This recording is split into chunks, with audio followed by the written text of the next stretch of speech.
नमस्ते, आप सभी का स्वागत है आज के इस कार्यक्रम में। आज हमारे साथ जुड़ रहे हैं ओंकार चौधरी जी, वरिष्ठ विश्लेषक हैं, राजनीतिक विश्लेषक और नमस्कार पत्रकार। संजय जी। तो आपका स्वागत है। आरंभ करने से पूर्व याद दिला दूं सभी को, भाई अब 4 दिन बचे हैं केवल, और एक आपको और भी खबर देना चाहता हूँ, जो हो सकता है आपको पसंद ना आए। वो ये है कि भाई रजिस्ट्रेशन अब बंद हो गए। मैं कल तक कहता रहा, जिसने भी नहीं कराए बैड लक। अब आप लोग लाइव देखिएगा इसको यूट्यूब पे। तो सेशंस जिनको स्पॉन्सर करने, वो ऑप्शन अभी भी अवेलेबल है, वो डिस्क्रिप्शन में जाके देख सकते हैं। तो स्वागत है आपका ओंकार जी, एक बार बहुत पुनः जयपुर धन्यवाद। डायलॉग्स पर। और अभी आपसे तो हम मिलेंगे ही जयपुर डायलॉग्स के एनुअल समिट जरूर में, जरूर। लेकिन उससे पहले ये महाराष्ट्र में क्या चल रहा है साहब, थोड़ा समझाइए हमारे दर्शकों को, क्योंकि यहाँ तो टोटल कंफ्यूजन हो रखा है। उद्धव ठाकरे जो है वो मारे मारे घूम रहे हैं। लगता है कि उनको कोई सीरियसली ले ही नहीं रहा है। अब कांग्रेस तो बिल्कुल उनको इस तरह से एक, अब ये भी पता चला कि उनके वो कोनारे साहब है जो उनके स्पोक्समैन हैं शिवसेना के, वो उनको कांग्रेस ने दिल्ली बुला के उनको शामिल कर लिया कांग्रेस में, पार्टी में। तो वो तो शिवसेना को तोड़ने में लग गई। इसका अर्थ ये है कि शिवसेना तो अब तीसरे फ्रंट, मेरे ख्याल से उनको तो अब वीबीए के साथ समझौता करके उनके साथ लड़ लेना चाहिए, यही बचा है उनके पास। संजय जी, बात ऐसी है कि कांग्रेस ने और एनसीपी ने लोकसभा चुनाव में भरोसा तो किया था उद्धव ठाकरे पर, और सबसे अधिक लोकसभा सीटें लड़ने के लिए इन्हीं को दी थी। 21 सीटें दे दी थी, जबकि शरद पवार 10 सीटों पर लड़े थे, कांग्रेस 17 सीटों पर लड़ी थी। उन 21 में से कितनी जीती है उद्धव ठाकरे ने? 9 सीटें जीती हैं, 9 सीटें जो जीती हैं साहब। जिसका स्ट्राइक रेट जो है वो 43% बैठता है। 43%। शरद पवार को जो 10 मिली थी उसमें से उन्होंने 8 जीत ली थी। उनका स्ट्राइक रेट 80% बैठा। और कांग्रेस 17 सीटों पर लड़ी थी, उसने 13 जीत ली, उसका स्ट्राइक रेट 74% रहा है। तो आप 50% के स्ट्राइक रेट से भी अगर सीटें नहीं जीत पा रहे हैं, तो आपका दावा कैसे बनता है भैया विधानसभा चुनाव में? एक और तथ्य है, 2019 के भारतीय जनता पार्टी के साथ गठबंधन करके लड़ने के बावजूद इनका स्ट्राइक रेट जो है वो 50% के आसपास ही था। तो ऐसे में आप ये कहें कि साहब हम तो 120 सीटों पर लड़ेंगे, ये कैसे संभव है? महाराष्ट्र में एक संसदीय क्षेत्र के तहत जहां तक मेरी जानकारी है, करीब 6 विधानसभा क्षेत्र आते हैं। जी, 6 तो 6 आते हैं। तो आपने अगर 9 जीती हैं, तो आपका दावा केवल 54 सीटों पर बनता है। 54 नहीं, चलो 60 सीटों पे मान लो, लेकिन 288 में से उनका तो 60 कहना है सीटों। कि हमें तो 21x6 चाहिए। तो ये जो इनके नवाबी ख्वाब हैं, ये पूरे होने वाले नहीं दिखाई दे रहे हैं। क्योंकि कांग्रेस ने जो इनकी मीटिंग्स हो रही हैं उसमें क्लियर कट ये कह दिया है कि हम 120 सीटों से कम पर नहीं लड़ने जा रहे हैं, और हम्म। शरद पवार भी करीब करीब 90 सीटों पर लड़ेंगे, ये वो तय है। तो 120 और 90, अगर 210 210। पर वो लड़ रहे हैं, तो आप समझ लीजिए कि उद्धव ठाकरे के लिए कितनी बस्ती हैं। और यही वजह है संजय जी, जो इस समय खबरें आ रही हैं कि साहब कोई मुलाकात हुई है, उद्धव ठाकरे देवेंद्र फडणवीस से मिले हैं, ये संजय राउत बड़बोले जो हैं ये अमित मतलब शाह से देवेंद्र मिले फडणवीस हैं। से कैसे मिले हैं? देवेंद्र फडणवीस से यहाँ जाके मिले हैं क्या? ये तो बड़ी भारी इंसल्ट है। वो तो हमेशा अ, वो तो मातोश्री पे ही मातोश्री मिलते थे। से लेकिन मातोश्री ये अलग की बात है कि वो शरद पवार उनको खड़े-खड़े निकाल देते थे। हे तिकड़े थांबा। देखिए साहब, वो दौर तो बहुत पीछे बीत चुका है जब मातोश्री की सीढ़ियां चढ़ करके दूसरे लोग जाया करते थे। अब तो ये होटलों की मीटिंग में भी जाते हैं। अब ये दिल्ली आकर के संजय राउत का जो उनको आवंटित आवास है वहां 3-3, 4-4 दिन तक पड़े रहते हैं। बार बार फिलर्स भिजवाए जाते हैं, बार बार रिक्वेस्ट भिजवाई जाती है कि सोनिया गांधी मिलने का समय दे दें, राहुल गांधी मिलने का समय दे दें। वो मिलने का समय नहीं देते हैं और फिर ठन गोपाल जो है वापस महाराष्ट्र लौट जाते हैं। ये तो सिल्वर ओक भी जाते हैं। ये 5 स्टार में पहली बार जब अहमद पटेल गए थे और ये गठबंधन बन रहा था इनका महाविकास अघाड़ी, तो ये होटल भी गए थे। तो वो तो इन्होंने सब जो मिट्टी पलीत कर चुके हैं, जो एक बाला साहब ठाकरे के समय मातोश्री का एक थोड़ा साख हुआ करती थी। और मुझे तो याद है 2012 में प्रणब दा को जब राष्ट्रपति पद का चेहरा बनाया गया तो वो अलग-अलग राज्यों की राजधानियों में जा रहे थे। जब महाराष्ट्र गए थे तो शरद पवार के साथ वो मातोश्री भी गए थे। बाला साहब ठाकरे उस समय जीवित थे और उसको लेकर के बाद में प्रणब दा ने अपनी किताब में लिखा था कि सोनिया गांधी बड़ी नाराज हुई थी कि साहब एक ऐसे आदमी के यहाँ आप क्यों चले गए वोट मांगने के लिए या कैंपेन करने के लिए, जो हमारी विचारधारा से मतलब किसी भी तरीके से मेल नहीं खाता है। और वही कांग्रेस फिर 2019 में देवेंद्र फडणवीस निरंतरता में दूसरी बार मुख्यमंत्री ना बन जाए और भारतीय जनता पार्टी फिर से ऑफिस में ना आ जाए सीएम के, इसलिए साजिश करके शरद पवार को आगे करके और उद्धव ठाकरे को लॉलीपॉप दे करके कि आप मुख्यमंत्री बन जाओ, उन्होंने ही खेल किया था ना फिर। और सोनिया गांधी तो अभी भी हैं। सोनिया गांधी ने 2012 में क्या रुख अख्तियार किया था और 2019 में क्या किया उसके ठीक 5 साल बाद, वो सबके सामने है। तो इस समय जो उद्धव ठाकरे की स्थिति है, वो होता है ना कई बार के माया मिली न राम। तो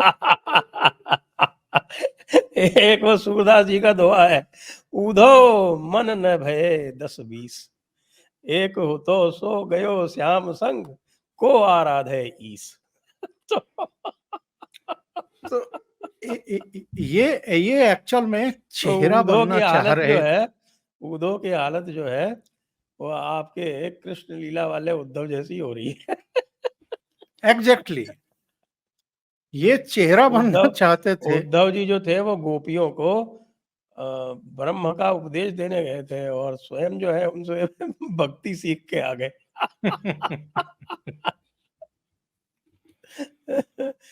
तो सबसे बुरी स्थिति में आज उद्धव ठाकरे खड़े हुए हैं और उनके बड़बोले संजय राउत खड़े हुए हैं। इनका जो बड़बोलापन था, ये भारतीय जनता पार्टी तो संयम से, सदाशयता से, उदारता से सुन लेती थी गठबंधन धर्म का पालन करने के लिए, लेकिन कांग्रेस सुनने वाली नहीं है साहब। जब जो तर्क ये देते हैं, अभी संजय राउत ने रायता बिखेरने में कोई कसर छोड़ी है क्या?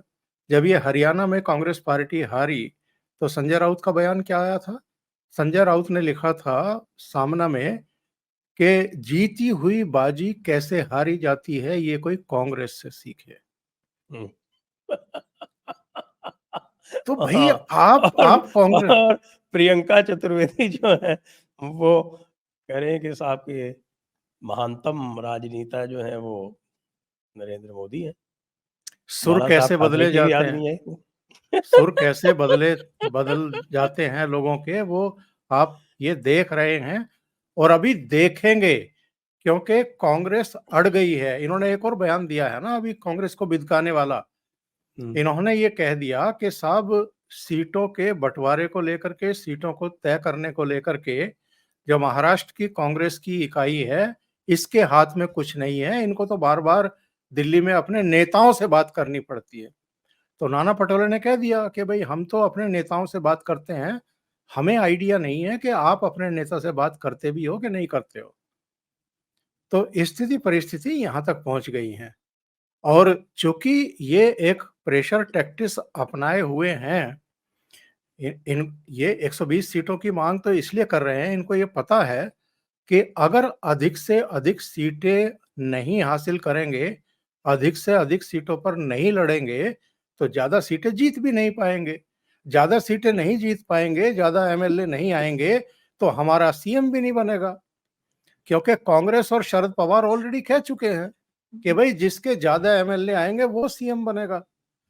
ये भूल जाते हैं उद्धव ठाकरे कि 2019 में शरद पवार ने इनको चेहरा नहीं बनाया था, मोहरा बनाया था। ये अभी तक भी चेहरा बने हुए हैं। तो भाई मोहरे का इस्तेमाल तो कोई खिलाड़ी जो है वो दूसरे को मात देने के लिए कभी कभी करता है। ये हमेशा नहीं होता है कि मोहरे को ही आप राजा बना करके पेश करेंगे पब्लिक के सामने और आपको बार बार बनाएंगे। ये उनकी मजबूरी नहीं है। उस समय उनको एक खेल करना था बीजेपी के साथ और देवेंद्र फडणवीस के साथ, क्योंकि जिस तरह का एक माइंड सेट हरियाणा की पॉलिटिक्स में संजय जी बन गया है ब्राह्मण विद्वेष का, तो वो लोग किसी भी तरीके से देवेंद्र फडणवीस को बर्दाश्त ही करने को तैयार नहीं है। ना 2019 में थे, ना 2014 में थे, ना 2024 में है। जब जब ये स्थितियां परिस्थितियां बनेंगी कि देवेंद्र फडणवीस चीफ मिनिस्टर बन सकता है, वो कुछ भी कर सकते हैं। और इसलिए ये जो इनका इनका जो ये वो जरांगे को खड़ा कर देते हैं, कभी किसी को ले आते हैं, सारी चीजें इनकी जो चालबाजियां हैं, ये देखते हुए भारतीय जनता पार्टी ने बहुत मतलब सोच समझ करके एकनाथ शिंदे को ही आगे बढ़ा दिया है कि भाई एकनाथ शिंदे हमारे मुख्यमंत्री हैं और उन्हीं के नेतृत्व में हम चुनाव लड़ेंगे। यानी एक सीधा सीधा संकेत दे दिया है कि भाई एकनाथ शिंदे ही जनादेश मिलने के बाद मुख्यमंत्री होंगे। और उसके बाद का रोड मैप जो मेरी समझ में आता है, जितना मैं राजनीति का विद्यार्थी हूं, ये देवेंद्र फडणवीस को भारतीय जनता पार्टी का राष्ट्रीय अध्यक्ष बना करके दिल्ली ले आएंगे कि भाई एकनाथ शिंदे वहां कमान संभालिए आप, अब देवेंद्र फडणवीस बीजेपी के राष्ट्रीय अध्यक्ष होंगे। ऐसा नहीं है कि जो हमारी समझ में आ रहा है दिल्ली में बैठ करके वो इन लोगों की समझ में नहीं आ रहा होगा, इनकी समझ में आ रहा है। और चूंकि अब उद्धव ठाकरे का खेल खत्म होता हुआ दिखाई दे रहा है, तो इसलिए ये लोग हाथ पैर मार रहे हैं।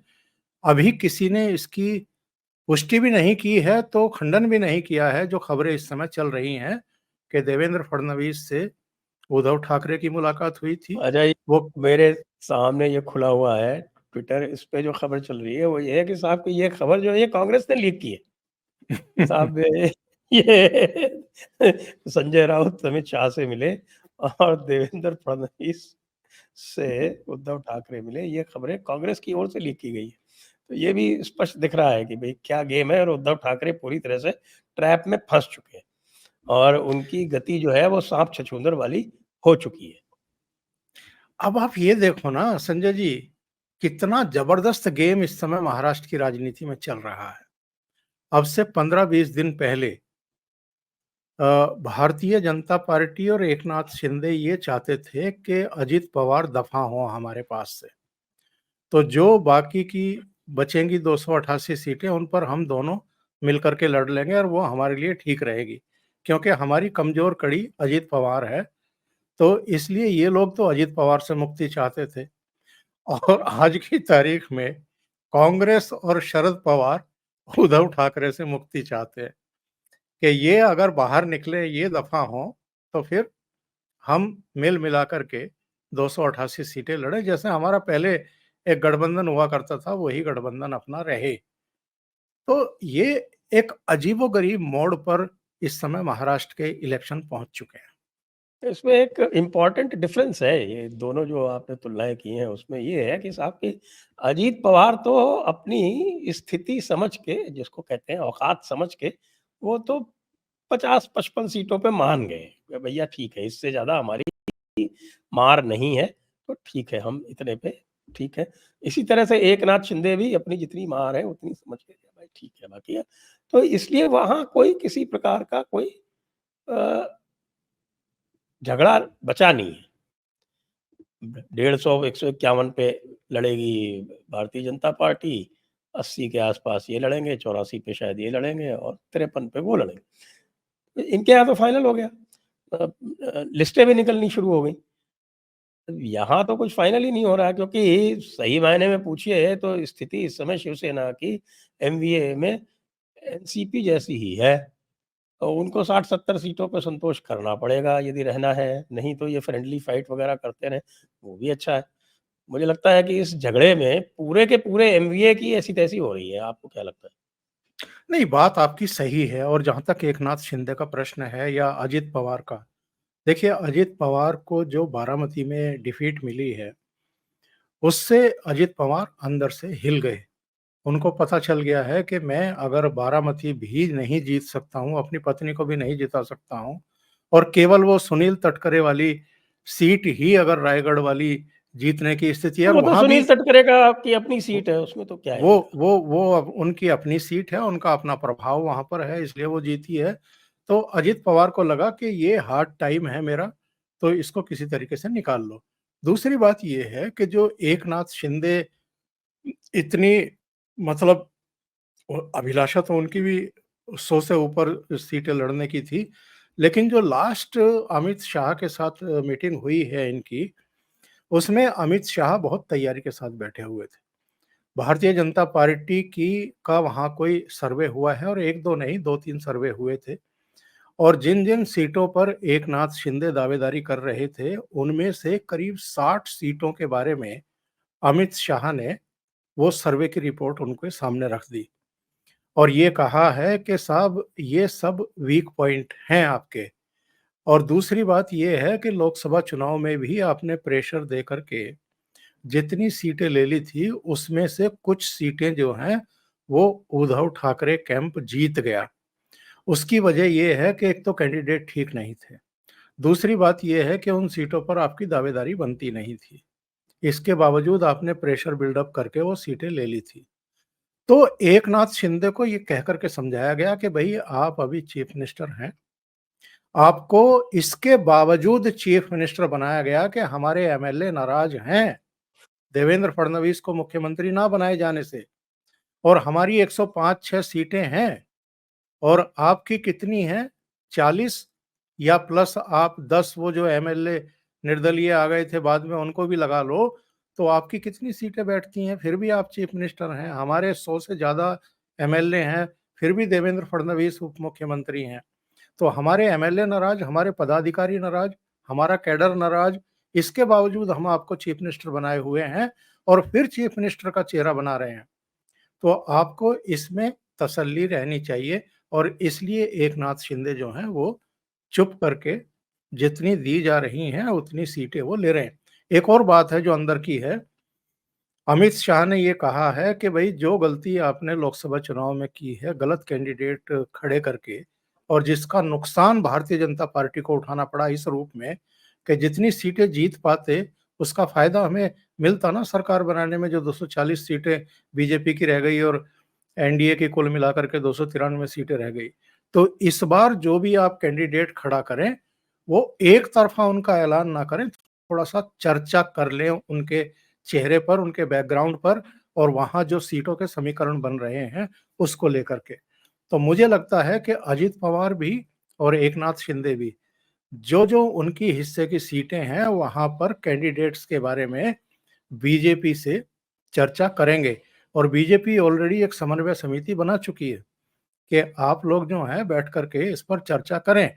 तो बीजेपी पूरी तैयारी के साथ आ रही है और इस बार काफ़ी समझदारी से और जो गलतियाँ थोड़ी बहुत लोकसभा चुनाव के दौरान हुई थी, उनको सुधार करके सामने आ रही है, तैयारियों के साथ आ रही है और अजित पवार का तो ये है कि जितनी मिल जाएँगी, उतनी वो लड़ लेंगे। क्योंकि उनके लिए मुसीबत ये है कि चाचा भी उनको अभी घास नहीं डाल रहे हैं। इसके बावजूद कि वो 2 जगह, एक तो शायद वर्धा में और एक दूसरी जगह भी उन्होंने 2 बार ये बयान दिए कि साहब राजनीति को परिवार में नहीं घुसाना चाहिए। अरे भाई, जब आपने पार्टी छोड़ी थी, जब चाचा को आपने डिच किया था और 40 एमएलए 39 एमएलए तोड़ कर के आए थे, तब तो आपने क्या-क्या नहीं कहा उनकी उम्र को लेकर के भी और उनको लालची भी बता दिया, पता नहीं क्या-क्या कहा आपने। तो वो सारी चीज़ें अब इनको रियलाइज़ हो रही हैं कि कुछ गलतियाँ हो गई हैं और अभी भी चाचा चाचा ही है और भतीजा भतीजा ही है। अच्छा और पूरा का पूरा जो माहौल था, जो एमवीए का बन गया था लोकसभा चुनाव में, वो भी फेड आउट हो गया है। एक तो लाड़की बहन योजना ने बहुत अंतर डाला है, जो मैं देख रहा हूँ, जो धुर कांग्रेसी पत्रकार राजीव रंजन जैसे भी घूम रहे हैं, तो उनको भी लोग कह रहे हैं कि हाँ साहब, लाड़की बहन योजना में हमको फ़ायदा मिला है। और वो जो एक आपके मनोज जरांगे पाटिल का जो असर हुआ था उस समय, वो भी ढलान पे दिखता है। ऊपर से हमारे सुशील कुमार शिंदे ने सोने में सुहागा और कर दिया है कि साहब कि वो अब भगवा आतंकवाद जो है वो मुझे नहीं कहना चाहिए था, गलती हो गई और मुझसे कहलवाया गया, पार्टी का प्रेशर था, इत्यादि इत्यादि।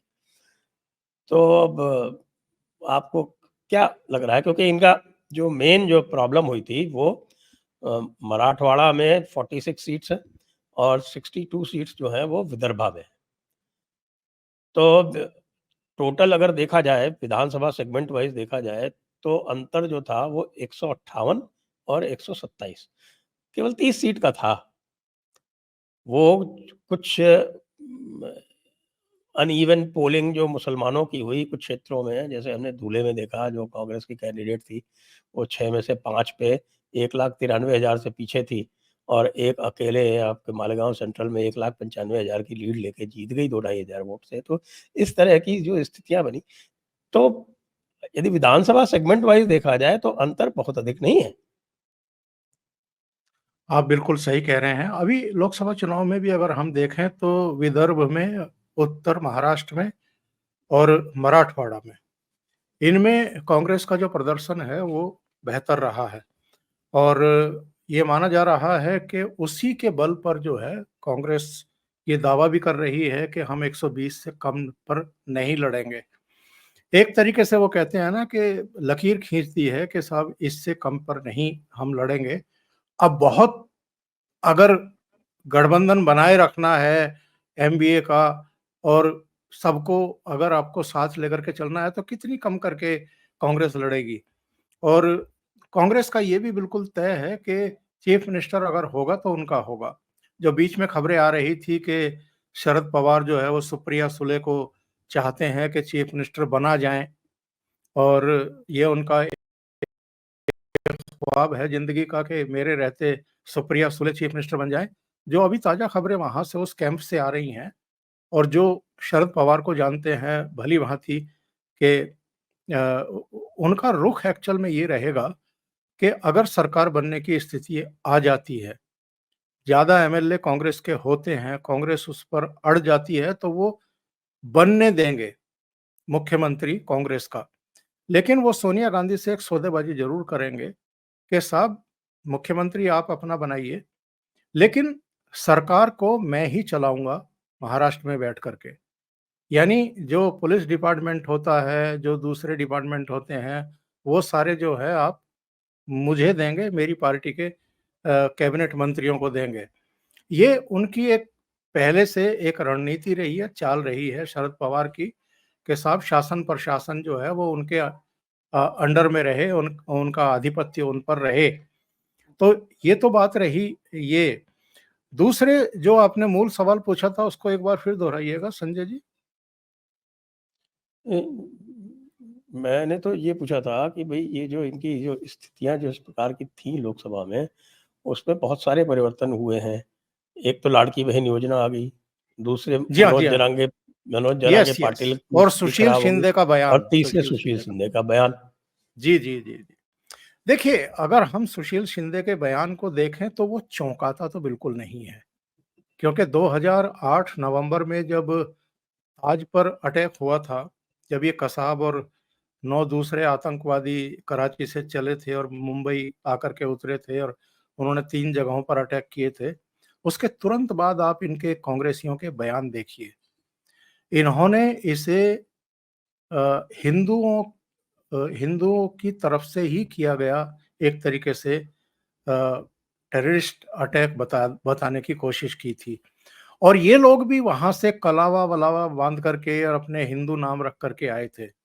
तो एक बड़ी साजिश थी, पता नहीं कांग्रेस को कैसे पता चल गया था कि, और चूंकि सत्ता में थे, सेंटर में उस समय मनमोहन सिंह थे और वहां पर भी जो है शायद विलासराव देशमुख मुख्यमंत्री थे और शिवराज पाटिल उस समय गृह मंत्री थे केंद्र में, जिनकी एक दिन में 3 ड्रेस बदलने को लेकर के उस समय काफ़ी बवाल हो गया था, अलग-अलग फंक्शन में और जब उन्होंने वहाँ का दौरा किया था तो वहाँ भी अलग ड्रेस में दिखाई दिए थे।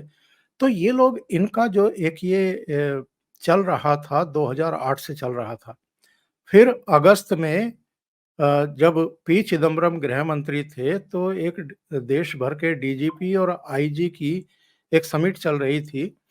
उसमें उन्होंने फिर भगवा आतंकवाद का जिक्र किया था और उसमें कहा था सारे डीजीपी और आईजी से कि मैं आपको चेता रहा हूं, इस तरह की इनपुट्स आ रही हैं, ऑन रिकॉर्ड ये चीजें आ रही हैं कि बीजेपी और आरएसएस वाले कैंप लगा करके आतंकवादी तैयार कर रहे हैं, निशानेबाजी सिखा रहे हैं। 2013 में जयपुर में जब इनका चिंतन शिविर चल रहा था कांग्रेस का, वहां पर एक्चुअल में इन्होंने सुशील कुमार शिंदे ने ये बात कही थी। इसकी भी बहुत आलोचना हुई थी और काफी जब प्रतिवाद हुआ पार्लियामेंट के भीतर भी, पार्लियामेंट के बाहर भी, तो इन्होंने कहा कि मैंने कोई नई बात थोड़ा कही है, ये तो अखबारों में आ रहा है, इधर से आ रहा है, उधर से आ रहा है। आज ये सुशील शिंदे सफाई दे रहे हैं और कह रहे हैं कि साहब मुझे तो कहा गया था, पार्टी से कहा गया था, पार्टी की लाइन ये थी कि भगवा के साथ आतंकवाद जोड़ा जाए और इसको प्रचारित प्रसारित किया जाए। तो भाई उस समय तो super prime minister Sonia Gandhi थी और सोनिया गांधी और उनकी कोटरी ही लाइन तय कर रही थी कि क्या लाइन लेनी है, क्या नहीं लेनी है। मनमोहन सिंह तो ना तो प्रेसिडेंट थे कांग्रेस के और ना वो इस कैपेसिटी में थे कि वो लाइन तैयार करते। तो लाइन इसका मतलब ये है 10 जनपद से तैयार हो रही थी। सोनिया गांधी और उनकी कोटरी तय कर रही थी और उनकी कोटरी में कौन-कौन थे उस समय? उस समय दिग्विजय सिंह से लेकर के जनार्दन द्विवेदी और तमाम दूसरे लोग थे।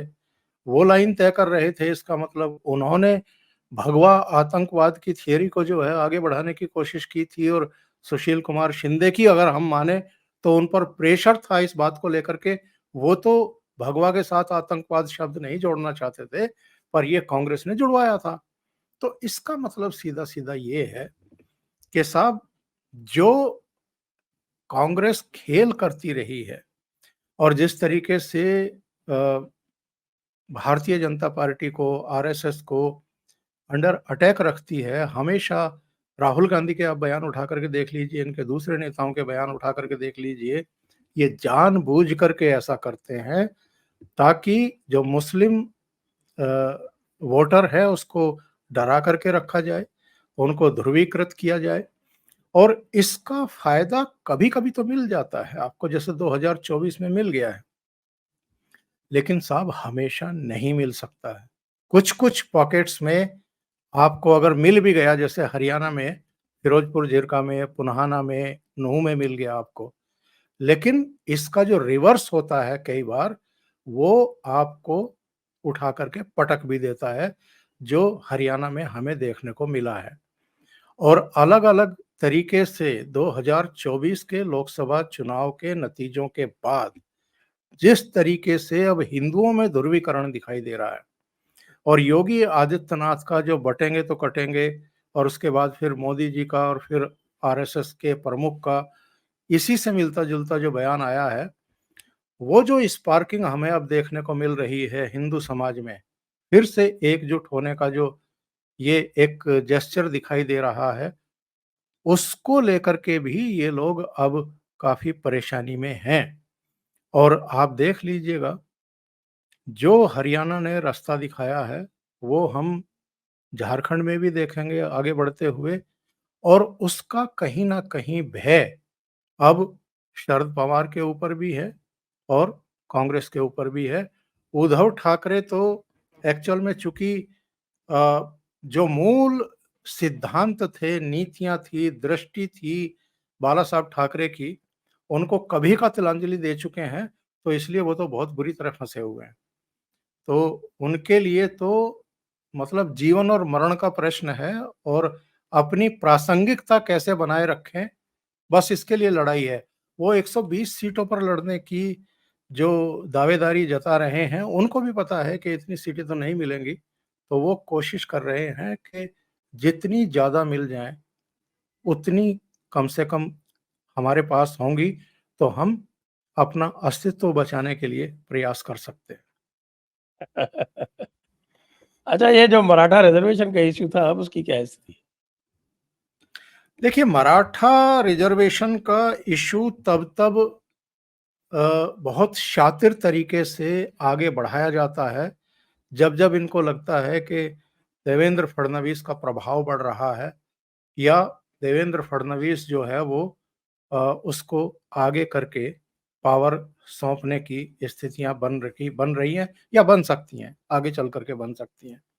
तो ये रणनीतिक रूप से साजिशपूर्ण तरीके से, मुझे नहीं पता कि इसके पीछे दिमाग उद्धव ठाकरे का है या शरद पवार का है, लेकिन जानबूझ करके ऐसे समय इसको जरांगे को और दूसरी ताकतों को आगे किया जाता है और उनको लाइमलाइट में लाने की कोशिश की जाती है। आप मुझे ये बताइए कि 2.5 साल तक उद्धव ठाकरे भी चीफ मिनिस्टर रहे हैं, उस समय कहाँ थे ये जरांगे?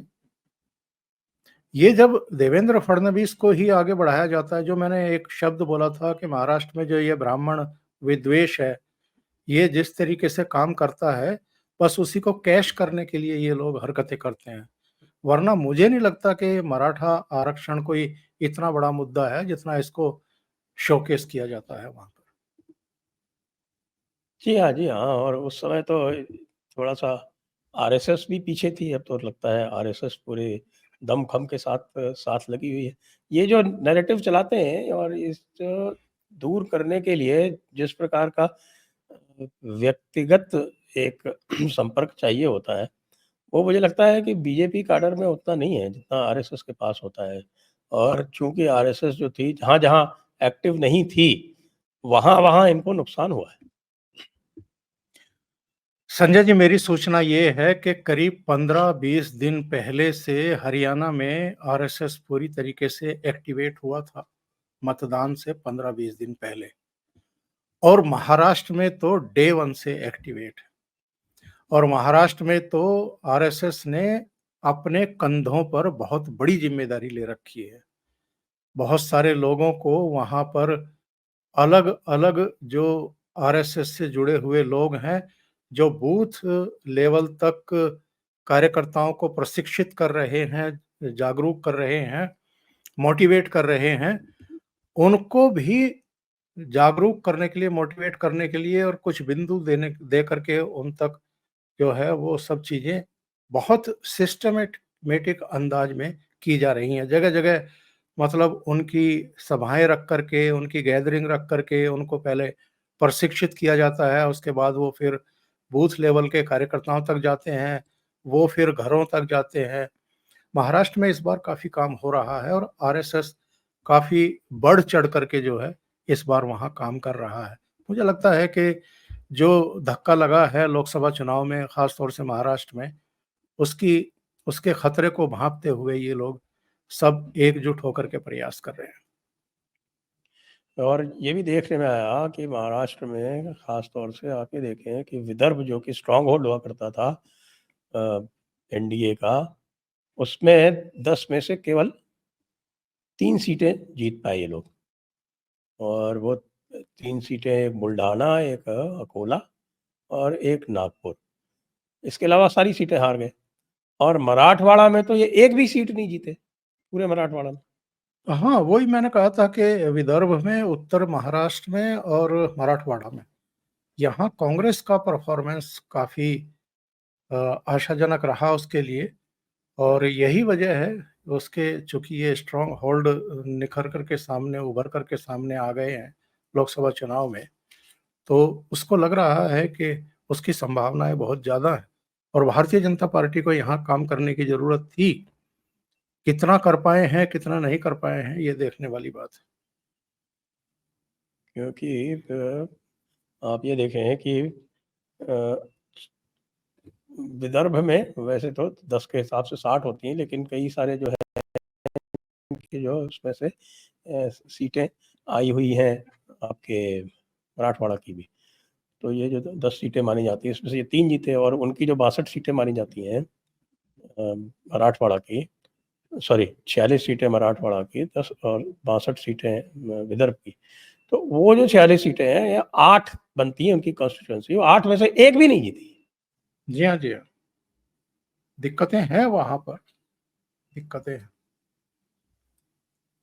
और अब आप ये समझिए कि केवल 18 सेगमेंट्स जीते थे वहाँ, और आपके विदर्भ में 18 सेगमेंट जीते हैं ये, और इसमें तो और भी शायद 13 ही सेगमेंट जीते मराठवाड़ा में। तो ये 98 में से ये जो 30-31 सेगमेंट ही जीत पाए हैं, अगर ये बढ़ के चला जाता है 40-45 तक, तो ये चुनाव जीत जाएंगे। देखिए, खतरे तो हैं वहां पर, और लोकसभा चुनाव के बाद तो बिल्कुल एकदम जिसको कहते हैं ना कि 100% एश्योर हो जाए कोई कि भाई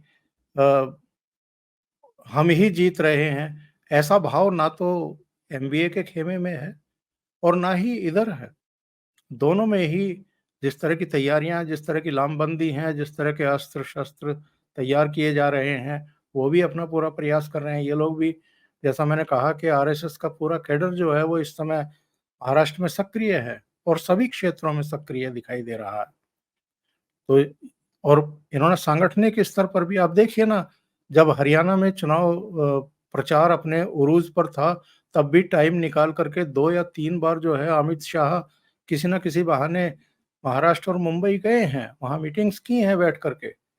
तो लगातार इन लोगों का ये है कि अगर एक हरियाणा जो बेहद महत्वपूर्ण माना जाता है फाइनेंशियली, दूसरे एस्पेक्ट से भी दिल्ली के 3 तरफ है, उससे कहीं ज़्यादा महत्वपूर्ण जो है वो महाराष्ट्र है, मुंबई है जिसको आर्थिक राजधानी माना जाता है। तो ये लोग महाराष्ट्र भी अपने हाथ से नहीं जाने देना चाहते हैं। तो हर तरह की रणनीति जो है वो बनाई गई है कि महाराष्ट्र को अपने पास बनाए रखा जाए। और संजय जी आप देखिएगा, अगर ये महाराष्ट्र में तीसरी बार निरंतरता में सरकार बनाने में कामयाब हो जाते हैं, तो इससे बड़ा सेटबैक कोई नहीं होगा शरद पवार और कांग्रेस के लिए और उद्धव ठाकरे के लिए भी।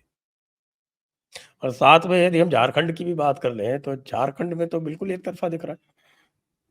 अभी जो स्थिति है वहाँ भी यही झगड़े चल रहे हैं, और वहाँ तो और भी ज़्यादा झगड़े हैं, क्योंकि वहाँ तो लालू यादव भी इन्वॉल्व हो गए हैं उसमें।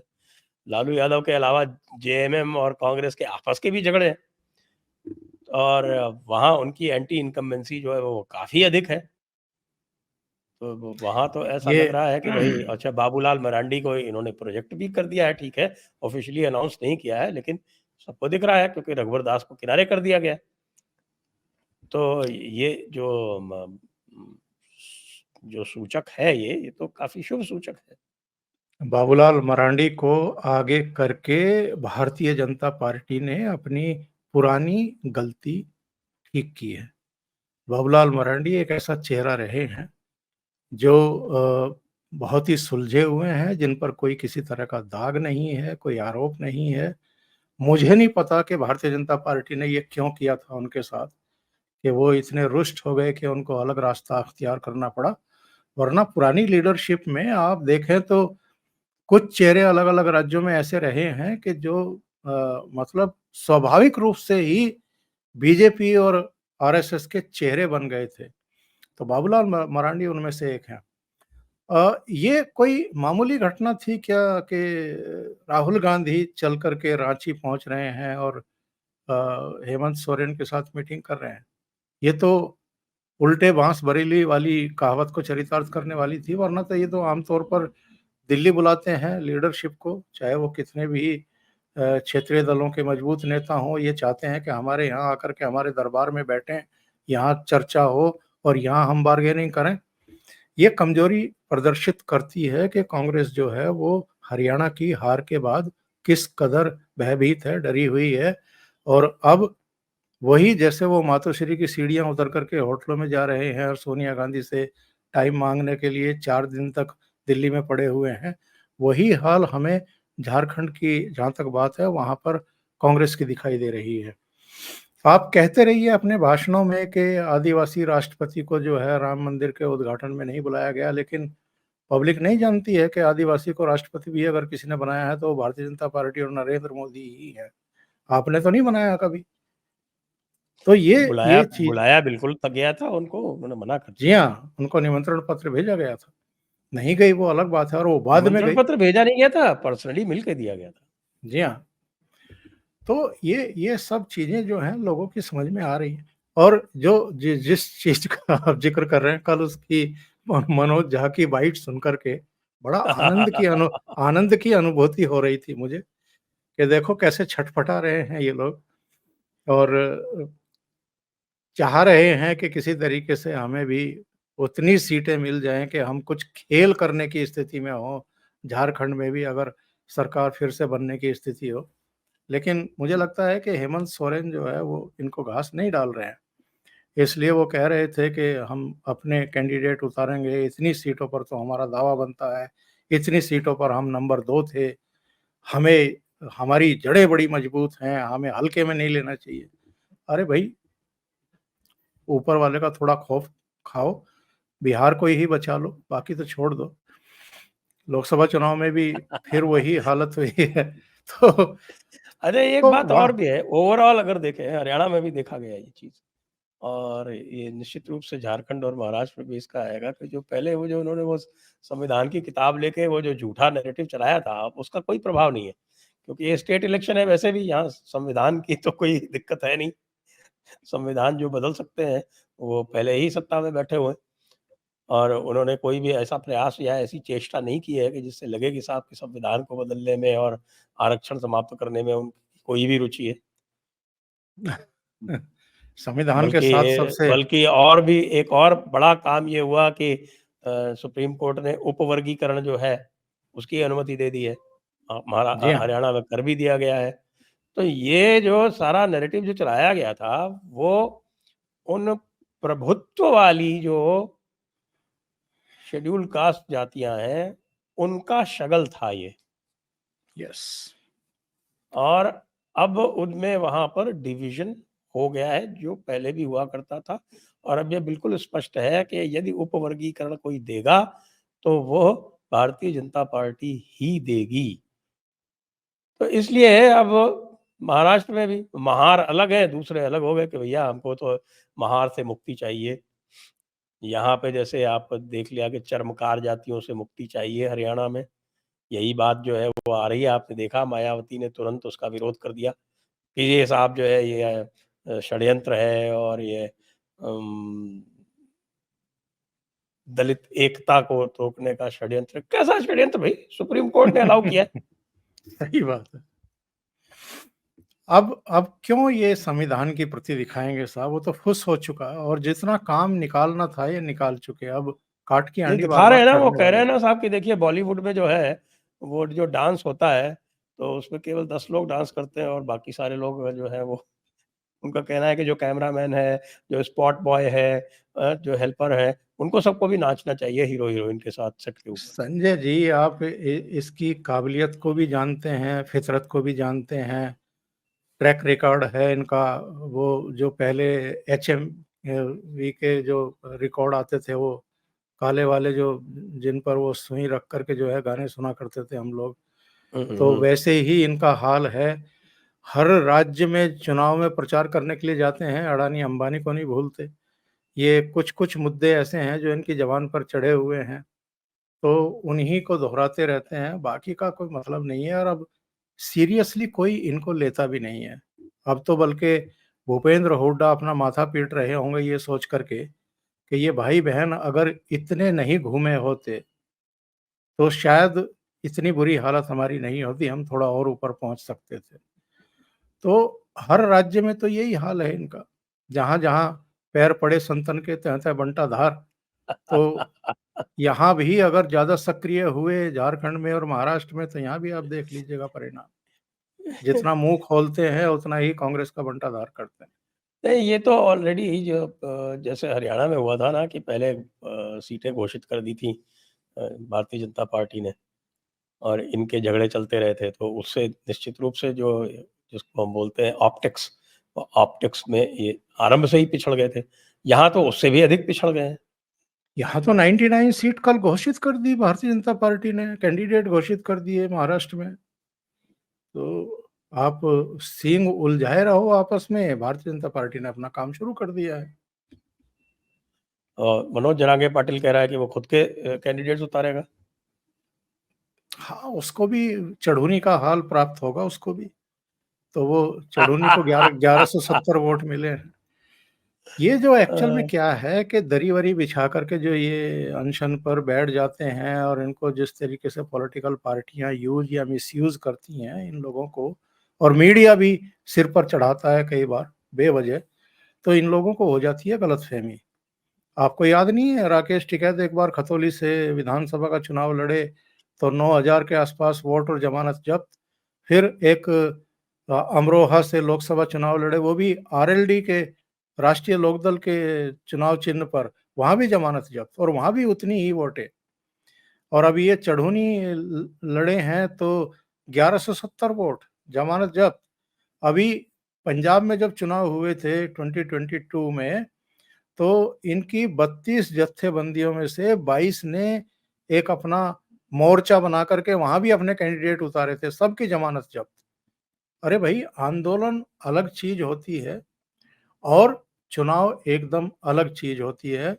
चुनाव में ये देखना होता है कि राज्य चलाना किसको है, हम भरोसा किस पर कर सकते हैं, हमारी जो आकांक्षाएं हैं, अभिलाषाएं हैं, उनकी प्रतिपूर्ति कौन दल कर सकता है, अनुभव किसके पास है, भरोसेमंद लीडरशिप किसके पास है।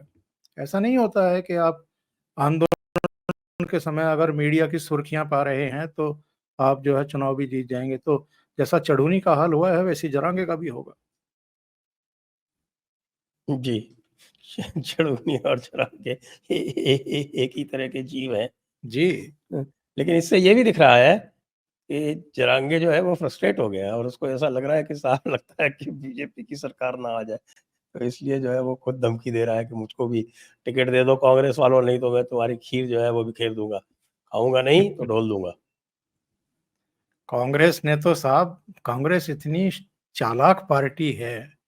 आप देखो ना कि बजरंग पूनिया के जरिए कांग्रेस पार्टी ने विनेश फोगाट को साधा, मनु भाकर को भी साधने की कोशिश की थी। मनु भाकर और उनका परिवार तो थोड़ा सा चतुर निकला, वो इनके शिकंजे में उस तरीके से नहीं आए और वो अपना कैरियर खत्म भी नहीं करना चाहती। अभी उसकी उम्र भी काफी है, अभी उसका कैरियर भी काफी है। लेकिन बजरंग पूनिया के जरिए इन्होंने विनेश फोगाट को तो साध लिया, उसको तो एक तरीके से एक्सपोज भी हो गई वो इस चक्कर में। लेकिन बजरंग पूनिया को टिकट नहीं दिया, उसको एक झुंझुना पकड़ा दिया कि ये जो किसान सेल है इसका हम वाइस प्रेसिडेंट तुम्हें बना रहे हैं। अब वो क्या कर लेगा भाई वाइस प्रेसिडेंट बन के। अभी एक जो ओबीसी डिपार्टमेंट का चेयरमैन बना रखा था पूर्व मंत्री कैप्टन अजय यादव, वो तो इस्तीफा उस पद से भी और कांग्रेस से भी दे करके निकल लिया, क्योंकि उसको लोकसभा चुनाव में वो गुड़गांव से सीट मांग रहा था, टिकट मांग रहा था, नहीं दिया, राज बब्बर को ले आए और अब उसके बेटा भी जो है चुनाव हार गया। अब तो ये कैप्टन तो अजय यादव को देखो क्या बोल रहे हैं। सबका यही हाल, सबका यही हाल, आइए फ्रस्ट्रेट आज हो की चुके। जी आइए आज की चर्चा को अब यहीं पर विराम देते हैं। आप सभी दर्शकों का बहुत बहुत धन्यवाद और ओंकार जी को भी बहुत बहुत धन्यवाद। जो लोग ओंकार जी से मिलने के इच्छुक हैं वो उनसे दी जयपुर डायलॉग्स एनुअल समिट के अवसर पर मिल सकते हैं। जय हिंद, जय भारत, वंदे मातरम। वंदे मातरम।